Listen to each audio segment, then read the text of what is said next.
সোনা, রূপা, তোমরা এবার একটু ঘুমিয়ে নাও, তারপরে পড়তে বসতে হবে তো। না মা, আজকে আমরা পড়বো না, ভালো লাগছে না। ঠিক বলেছে সোনা রূপা, আজকে পড়া বন্ধ, আজকে আমরা দীপের সাথে খেলবো। হ্যাঁ জয়, আমরা খেলতে যাচ্ছি, কেমন? ও হ্যাঁ, আমার একটা কোন কল আছে।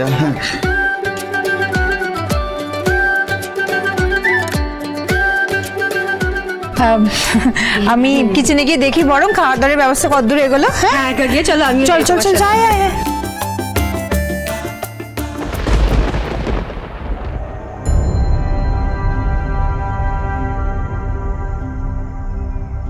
দীপা, তোমার সাথে কিছু কথা আছে আমার।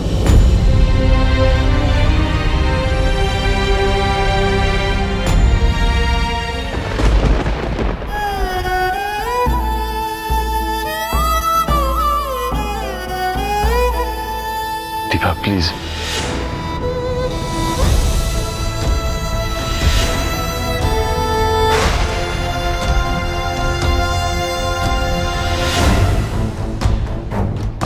আমি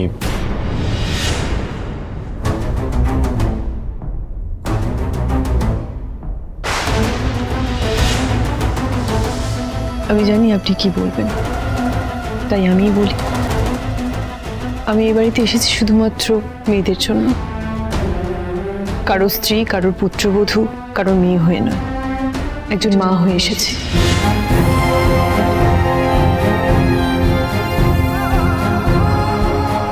আর আমি এই পরিচয় এই বাড়িতে থাকতে চাই, কারো নামের আড়ালে নয়।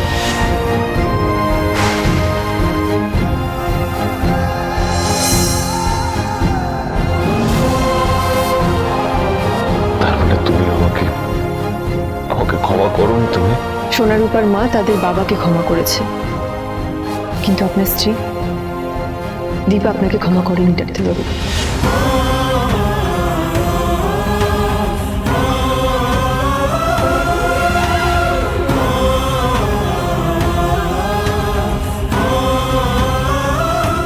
দীপা, আপনি আমার চরিত্রের দিকে আঙুল তুলেছেন।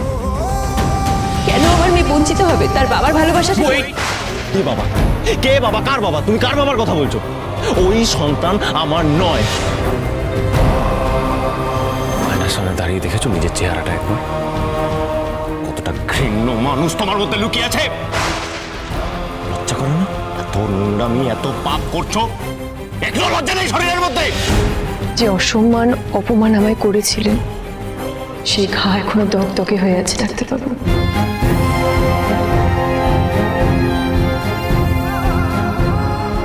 সেখানে হাত দিলে শুধু রক্তই ঝরবে। তাই সেই ব্যথা জায়গাটা খুঁচিয়ে কি লাভ বলতে পারেন?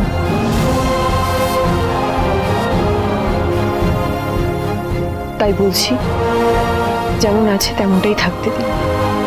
হয়তো কষ্ট বাড়াবেন না, না আপনার না আমার।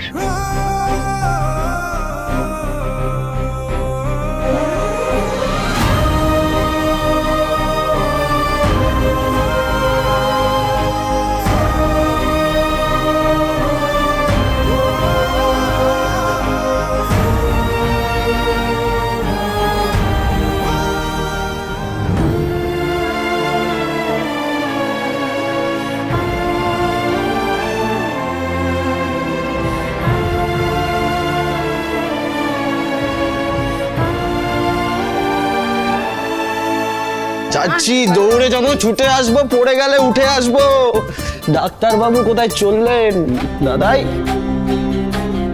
এই দাদাই, কি রে? ভাই কি হয়েছে? কি হলো? সবাই মিলে আমাকে ঘিরে ধরলি কেন? ব্যাপারটা বোঝার চেষ্টা করছি। ব্যাপার? বউ বাড়িতে ফিরে এলো, কিন্তু তোমার মুখটা গোমড়া কেন? Why why? এই এই, কি রে দাদাই, এই কি হয়েছে? আরে এভাবে দেখছিস কেন? আমরা সবাই সবাই হ্যাপি আছি। দেখা আমার দিকে, তোর মুড অফ বললে আমরা এরকম কনসার্ন। আচ্ছা বল না, বললে হালকা লাগবে। বল, কি সিরিয়াস কিছু? কি বলবো ভাই, আমি আমি নিজের দোষে তো বৌদিদিকে হারিয়ে ফেলেছি। আর মনে হয় ও ও আমাকে কোনোদিনও ভালোবাসতে পারবে না। না না শোন দাদা দাদা দেখ, বৌদিদি তো অনেকটা লড়াই একা লড়েছে না, সব মান অভিমান থেকে বলছে। একটু সময় দেয়, ঠিক হয়ে যাবে, সব ঠিক হয়ে যাবে। আরে হয়ে যাবে না, ও বলেছিল আমাকে একবার যদি সম্পর্কে বিশ্বাস তৈরি হয় সেটা ভাঙে, তাহলে সেই সম্পর্ক আর কোনোদিনও জোড়া লাগে না, সেই সম্পর্ক কোনো মানে থাকে না। সেটা তো ঠিকই বলেছে। আচ্ছা দাদাই দেখ,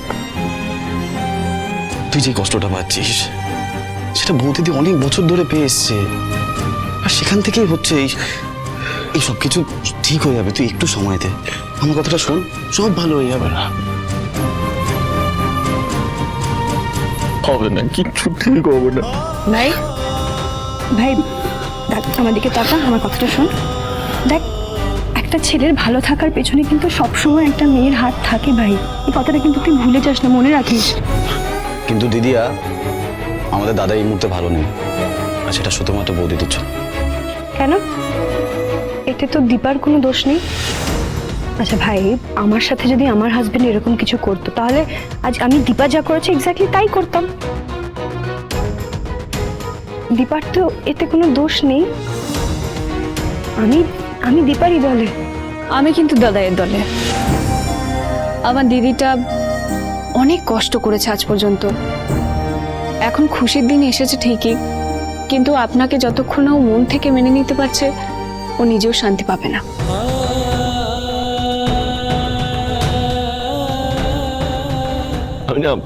আমি বুঝতে পারছি না, আমি কি করব, আমি সত্যিই জানি না। শুধু এটুকু মাথায় রাখুন, যেভাবে হোক ওর মন পেতে হবে। হ্যাঁ, কিন্তু কি করে তুমি বলো। দেখ, শুরু থেকে শুরু করতে হবে, সেইভাবেই ভাবতে হবে। আমরা তো পাশে আছি, তোকে কেউ একা ছেড়ে যাচ্ছি না, কিন্তু আড়ালে থেকে হেল্প করব। যা করা তুই করতে হবে, একটা সিক্রেট এজেন্সি তৈরি করতে হবে, বুঝেছ? কি? হ্যাঁ, আড়ালে থেকে আমরা তোকে হেল্প করব, তোকে আর বৌদিদিকে হ্যাক করব। বলো রাজি? রাজি। মিলাও হাত। আমার প্ল্যানটা শোন ভালো করে। আরে মাস্টার মাইন্ড আমার, দ্বারা শেষ করতে দে।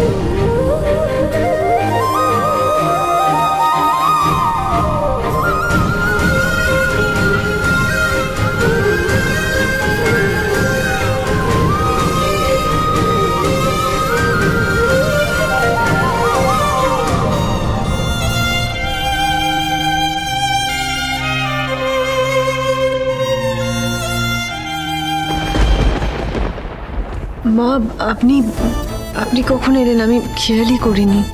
হ্যাঁ দেখলাম, তুমি আনমনা গভীরভাবে কিছু একটা ভাবছিলে। যাই হোক, এটা তোমার। আমি চাই তুমি আবার নতুন ভাবে সেজে ওঠো। মা, এসব আমি... আচ্ছা, আজ অব্দি আমি তোমাকে কোনো কিছুতে বাধা দিয়েছি বলো তো? তাহলে তুমি আমার সব কথা এরকম কিন্তু কিন্তু কেন করো?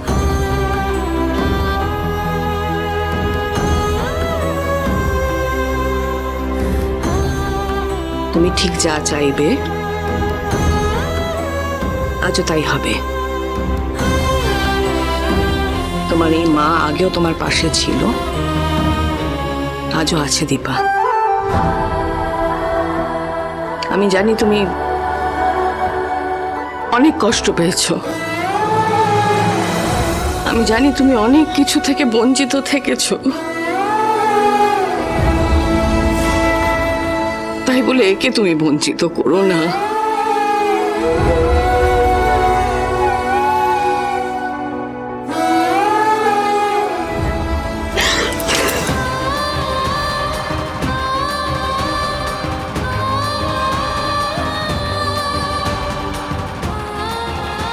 কেঁদে নাও, কেঁদে নাও মা, কেঁদে নাও। হালকা হও, যাতে ভবিষ্যতে তোমাকে আর কাঁদতে না হয়।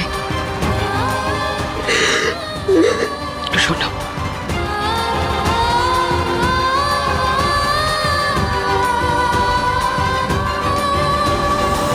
এ যাবৎ তুমি অনেক পরীক্ষা দিয়েছো মা, এবার পরীক্ষা দেওয়ার পালা সূর্য।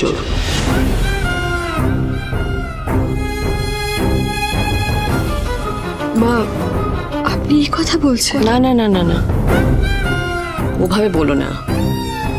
আমি এসব কথা মানে কি, ও আমার ছেলে বলে সাতক্ষণ মাফ হয়ে যাবে? না দীপা,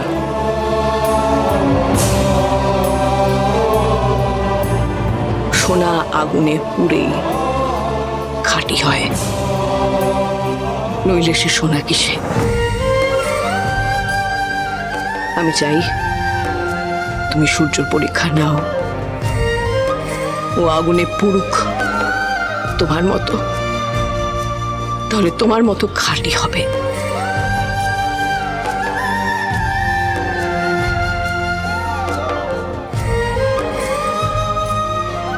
ওর পরীক্ষা তুমি নাও।